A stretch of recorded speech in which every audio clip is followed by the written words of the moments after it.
안녕하십니까, 정재현입니다. 지난주 금요일 뉴욕 증시는 약보합세로 좀 마무리가 됐습니다. 필라델피아 반도체 지수는 0.62% 하락으로 좀 마무리가 됐고요. 한국의 야간 선물 시장은 0.13% 하락으로 마무리가 좀 되는 그런 모습입니다. 한국 시장도 약보합세로 좀 출발을 할 것으로 좀 보여집니다.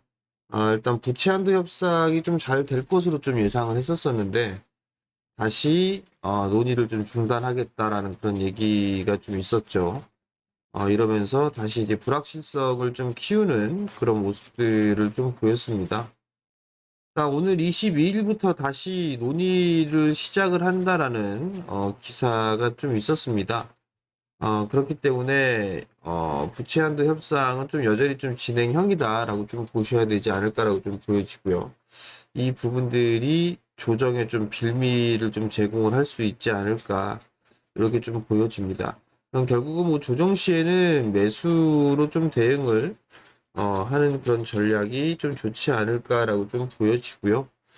그리고 추가적으로 좀 상승을 하는 시기가 좀 발생을 하게 된다라면 이제 추격 매수는 좀 자제하는 그런 전략이 좀 필요하지 않을까라고 좀 생각을 합니다.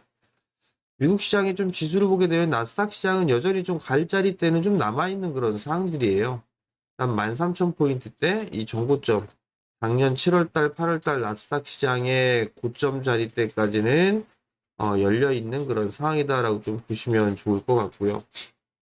다만 이제 상승 추세대를 좀 그려보게 된다라면 뭐 이런 식의 상승 추세대는 그려져 있는 그런 상황들입니다. 근데 이제 추가적으로 좀 상승이 얼마만큼 좀 진행이 되느냐, 요 부분들이 좀 관건이 아닌가라고 좀 보여지는데, 얼추 중심선 부분대까지는 올라와준 그런 모습들이기 때문에 좀 매몰 수화 과정은 좀 필요하지 않나라고 좀 보여지고요.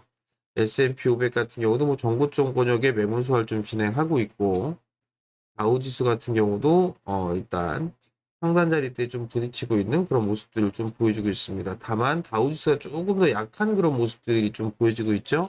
나스닥 시장이 좀 더 강하다는 얘기는 기술주 중심의 기업들이 강한 그런 모습들이다라고 좀 생각을 하면 좋을 것 같습니다. 한국 시장으로 좀 보게 되면 코스피 시장 같은 경우도 최근 들어 흐름들을 좀 보게 되면 갭이 두 개나 좀 발생을 한 그런 상황들이에요. 거기다가 21선을 좀 강하게 돌파를 해주는 그런 모습들을 좀 보여줬기 때문에 조정을 좀 받았을 때는 매수 포인트를 좀 잡아봐도 좋지 않나라고 좀 보여집니다. 결국은 최근의 시장의 흐름들이 다시 외국인 쪽에서 강하게 매수를 해주는 그런 모습들을 좀 보였죠. 외국인 쪽에서 매수를 강하게 해주면서 주가는 상승을 해주는 그런 모습들을 좀 보여줬기 때문에 외국인 쪽에 있어서 매수를 해주는 기업들, 그런 기업들이 좀 좋지 않나라고 좀 보여집니다. 한국 시장 같은 경우는 올해 1월 달부터 시작을 해서 5월 달까지 11조 대의 좀 매수를 기록을 했습니다. 그중 9조, 대부분의 금액이 IT 섹터에 좀 매수를 해줬고요. 2조는 자동차 쪽의 종목군들을 좀 매수를 해주는 그런 모습을 보였습니다. 그렇기 때문에 수급이 지속적으로 좀 괜찮은 그런 기업들 위주로 좀 보는 전략이 어떨지 않을까, 좋지 않을까라고 좀 보여지고요. 코스닥 시장도 많이 올라가고 난 이후에 반등 권역인데 21선에 있어서의 각도가 가파르게 좀 내려와 주고 있는 그런 상황들이기 때문에 여기서 올라간다 하더라도 다시 되밀리는 그런 모습들이 좀 나올 수가 있어요. 오늘 같은 경우는 아무래도 뭐 급락이 나오는 그런 부분들보다도 일정한 부분들에 있어서의 좁은 매물 소화를 거치고 난 이후에 추가적인 반등 시도가 좀 나올 수 있지 않을까 그렇게 좀 보여집니다. 그렇기 때문에 조정을 받는다라면 매수로 좀 대응한다라고 좀 생각을 하셔야 되지 않을까라고 좀 보여지고요. 이슈에 의한 종목장이 좀 계속될 그럴 가능성이 좀 높아 보입니다. 1분기 어닝 시즌이 좀 마무리가 됐죠. 그러면 이슈나 테마성의 종목군들을 관심 있게 좀 봐야 되지 않을까 그렇게 좀 보여지고 최근 들어서 흐름들이 좀 양호했던 섹터들 뭐 IT 쪽이라든가 자동차 뭐 이런 쪽에 있어서 종목군들을 좀 관심 있게 보는 그런 전략이 좀 필요하지 않나라고 좀 보여지고요. 뭐 엔터 쪽 같은 경우는 좀 과열권역에 있는 그런 사항들이기 때문에 눌림이 좀 필요하지 않나 그렇게 좀 보여집니다. 그렇기 때문에 뭐 IT 쪽이라든가 자동차 또는 시가총액 상위 비중에 포함이 되어 있는 바이오 쪽 섹터들도 나름대로 좀 괜찮지 않을까라고 좀 보여지고요. 그리고 IT 쪽에 분류가 되어 있는 그런 상황이지만 로봇 쪽이라든가 인공지능 뭐 이런 쪽의 기업들도 일단은 순환매가 좀 나올 수 있는 그런 상황이다라고 좀 보시면 좋을 것 같습니다. 그런 의미에서 놓고 봤을 때 오늘 뭐 T-로보틱스 같은 경우도 주가의 흐름들은 좀 양호하지 않을까라고 좀 보여집니다.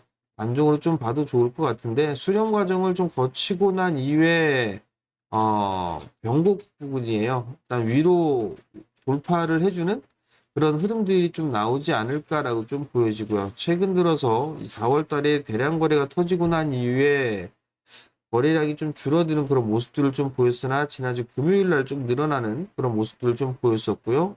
그리고 상승을 해주는 단기적으로 하락 추세를 넘어서는 그런 모습들이 좀 나와줬기 때문에 이런 종목군들은 좀 단기적으로 접근을 해봐도 좋지 않을까 그렇게 좀 보여지고요. 로봇 관련 쪽으로 좀 볼 수가 있겠죠. 그럼 이런 종목군들 좀 보셔도 좋을 것으로 좀 보여지고요. 그리고 펜트론이라는 기업도 마찬가지죠. 박스권을 돌파를 해주는 그런 모습들이었어요. 물론 추가적으로 탄력을 좀 받기 위해서는 이 고점 자리대를 넘어서주는 그런 모습들을 좀 보여줘야 돼요. 조정을 좀 받는다라면 이 상단권역이죠. 요 자리대에서는 한 번쯤은 매수를 해볼 수 있는 12,000원 중반대라든가 뭐 요 정도 뭐 그 정도 요 정도 자리대에서는 한 번쯤은 좀 접근을 해볼 수 있지 않을까라고 좀 보여집니다. 그렇기 때문에 이러한 종목군들은 좀 관심 있게 볼 필요성이 있지 않나라고 좀 보여집니다. 수급도는 뭐 나쁘진 않아요. 수급도 기관 쪽에서 꾸준한 좀 매수세가 유입이 되고 있는 그런 상황들이기 때문에 뭐 이러한 종목군은 단기적으로 좀 관심 있게 보자. 뭐 그렇게 좀 말씀을 드리도록 하겠고요. 시장에 있어서는 뭐 종목장이 좀 계속될 거예요. 그렇기 때문에 종목에 좀 집중하는 그런 전략이 좀 필요하지 않나라고 좀 보여지고 특히나 자동차 부품 쪽 같은 경우는 주 후반대에 조정을 좀 받는 그런 모습들이었었거든요. 그렇기 때문에 주 초반에는 아마 브레이크를 걸어주는 그런 모습들이 좀 나오지 않을까 싶어요. 그러면 단기 매수 포인트 자리대를 찾을 수 있지 않을까라고 좀 보여지고 IT 쪽 섹터 같은 경우는 이제는 반도체 쪽이죠. 반도체 쪽 같은 경우는 순환매가 좀 나올 것으로 좀 예상이 됩니다. 순환매가 좀 나올 것으로 예상이 좀 되고 있기 때문에 이건 뭐 종목별로 좀 대응이 필요하지 않나 그렇게 좀 말씀을 좀 드리도록 하겠고요. 무리하게 추격 매수는 좀 자제하자 이런 말씀들을 좀 드리도록 하겠습니다. 자, 이렇게 매일 영상을 좀 올려드리고 있습니다. 그렇기 때문에 여러분들 구독 신청 좀 부탁드리고요. 그리고 알림 설정해 놓게 되면 영상 올리게 되면 영상에 알림이 뜹니다. 확인할 수가 있을 거니까 좋을 것 같고 그다음에 알림 그 영상을 좀 보시게 되면 좋아요도 한번 클릭해 주시면 감사드리겠습니다. 자, 그럼 오늘도 성공 투자하시고요. 저는 내일 다시 찾아뵙도록 하겠습니다. 마치겠습니다.